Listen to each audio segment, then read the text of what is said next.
The second last line. So, although the students were very bored, but they accepted the kindness of the professor and their wife.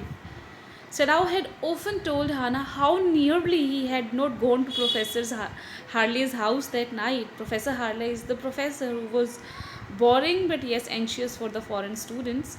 Sadao did not want to go to that professor, especially that night. The reason was the rooms were so small, the food so bad, and the professor's wife so voluble, talkative, loud. But he had gone and there he had found Hannah, a new student, and had felt he would love her if it were or at all possible. So sometime he used to recall the things and he used to tell Hannah that it was his luck that he had gone there at that night to Professor Harley's house, where he was not going actually, but somehow he went there and he now feels happy that he had gone there and he had found Hannah there. Now he felt her hand on his arm and was aware of the pleasure it gave him. Even though they had been married years enough to have the two children, for they had not married heedlessly in America. Heedlessly means without paying much attention to all the other things. They didn't marry in America. They had finished their work at school and had come home to Japan. And when his father had seen her, the marriage had been arranged in the old Japanese way. So you can see the father was very stick to the traditions. He was strict in the way of customs, purity.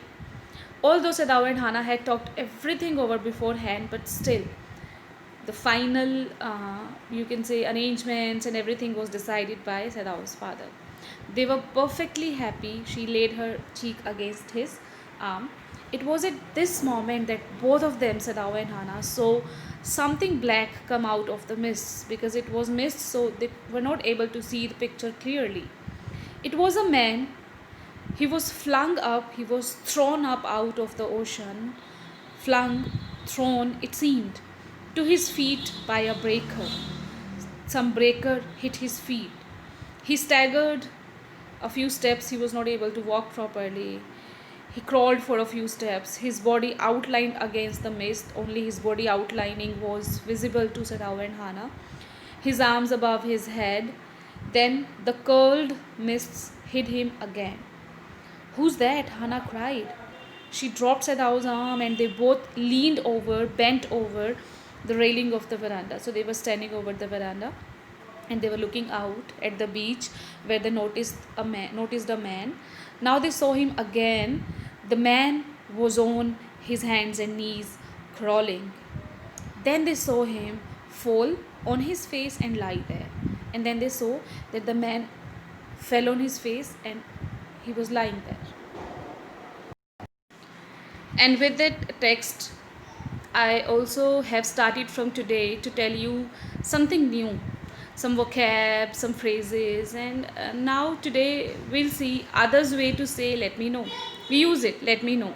So let's see how we can say it otherwise.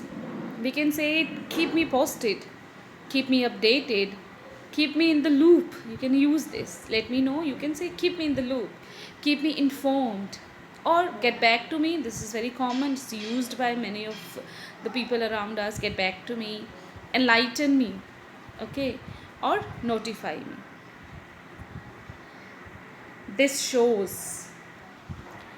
You can use it like this demonstrates, this illustrates, this indicates, this proves, this displays, this portrays, this describes, this proves that your doubt was all right.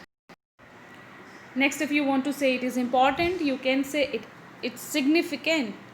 You can say it's essential, it's considerable, it's notable, it's meaningful, it's substantial, and it's remarkable.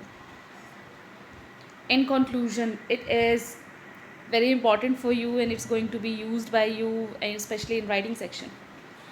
In conclusion, you can use to sum up, in summary, to conclude, in closing, in the end, to summarize, or you can say all in all. I just want to say that This is the reason of global warming, or whatever you are writing about, or even you are speaking about. You can use these words to sum up, in summary, to conclude, in closing, in the end, to summarize, all in all.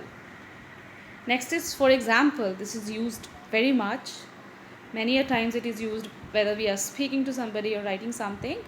You can use for instance to give you an idea, as proof of this, to illustrate this further, imagine, let's say, or in particular.